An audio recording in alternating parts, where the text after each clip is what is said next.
नमस्कार, आप देख रहे डीआरवी न्यूज़। डीआरवी न्यूज़ में आप सभी का स्वागत है। मैं मेघा खाड़े। काफ़ी लंबे समय से चलते आ रहे हैं क्रूज ड्रग्स केस के मामले में हर रोज़ नए नए खुलासे हो रहे हैं।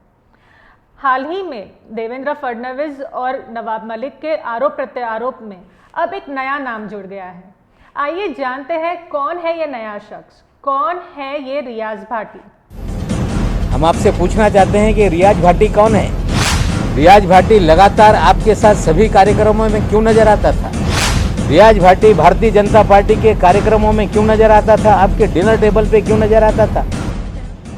नवाब मलिक और देवेंद्र फडणवीस के बीच चल रहे आरोप प्रत्यारोप में अंडरवर्ल्ड डॉन दाऊद इब्राहिम का नाम शामिल हो गया है। नवाब मलिक ने आरोप लगाया है कि अंडरवर्ल्ड सरगना दाऊद इब्राहिम से संबंध रखने वाले रियाज भाटी को बीजेपी नेता और राज्य के पूर्व मुख्यमंत्री देवेंद्र फडणवीस ने अपना संरक्षण दिया था।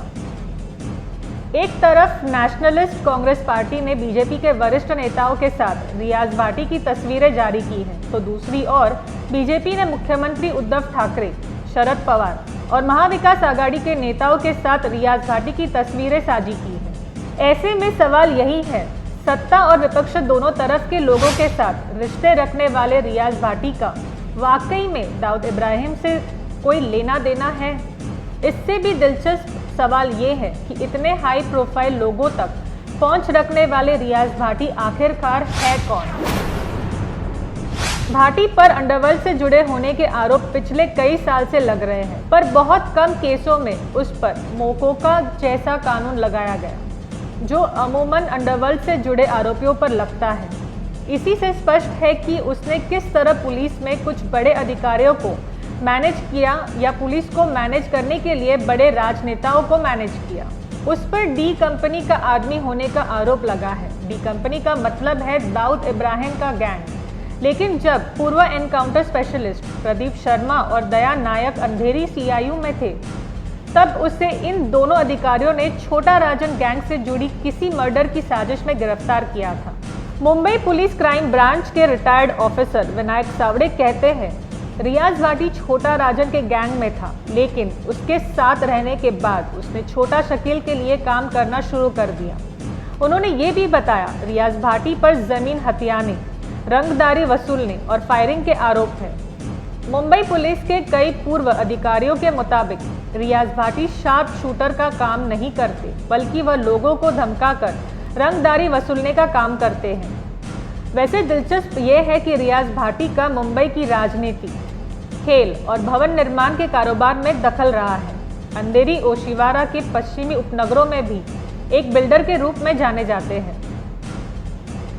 खेल की दुनिया से भी उनका जुड़ाव रहा है। मुंबई के एक वरिष्ठ खेल पत्रकार ने नाम न छापने की शर्त पर बताया, 2013 में विल्सन कॉलेज ने मुंबई क्रिकेट एसोसिएशन के सदस्य के रूप में भाटी की सिफारिश की थी, जिस पर काफ़ी विवाद हुआ था।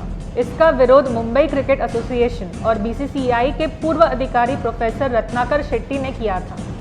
हालांकि इसके बाद भी रियाज मुंबई क्रिकेट एसोसिएशन से जुड़ गए। रियाज भाटी इंडियन स्पोर्ट्स एकेडमी भी चलाते हैं, जिसके बारे में riazbhati.com पर जानकारी मौजूद है। इसका ऑफिस मुंबई के अंधेरी इलाके में है। इतना ही नहीं, रियाज भाटी भारतीय जिम्नास्टिक एसोसिएशन के अधिकारी भी रह चुके हैं। इस साल परमवीर सिंह मामले में रियाज भाटी का नाम आया था। मुंबई के पूर्व पुलिस कमिश्नर परमवीर सिंह के खिलाफ रंगदारी मांगने का मामला दर्ज किया गया था। इस मामले में रियाज भाटी के खिलाफ भी प्राथमिक दर्ज की गई थी।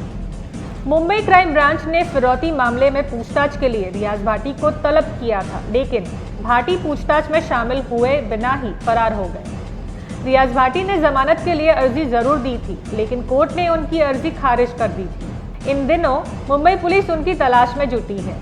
नवाब मलिक ने बुधवार को अंडरवर्ल्ड से रिश्ते का आरोप लगाकर रियाज भाटी का जिक्र किया और आरोप लगाया कि उसके पास 2 अलग अलग नाम के पासपोर्ट मिले थे।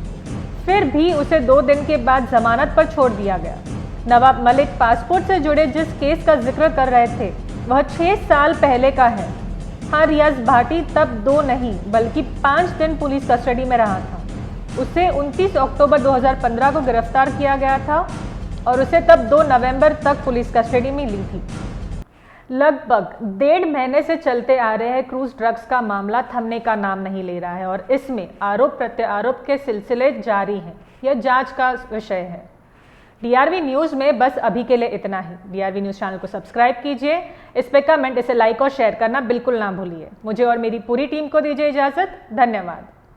सपनों के शहर मुंबई में मनराज ग्रुप पेश करता है मनराज व्यू, जो शहर के बीचों बीच एक घर खरीदने का मौका दे रहा है। आपके बजट के अनुकूल शानदार 1 BHK और 10 मंजिला टावर और कीमत सिर्फ 75 लाख रुपए। और यह सब उपलब्ध है कुर्ला अंधेरी रोड, साकीनाका मेट्रो स्टेशन और अंतर्राष्ट्रीय एयरपोर्ट के नजदीक। मनराज व्यू में घर होना यानी आराम और सुविधा का पूरा आनंद। जल्दी करें, अनुकूल बजट में ऑफर केवल सीमित अवधि के लिए। PM आवास योजना और लोन सुविधा भी उपलब्ध, शर्तें लागू।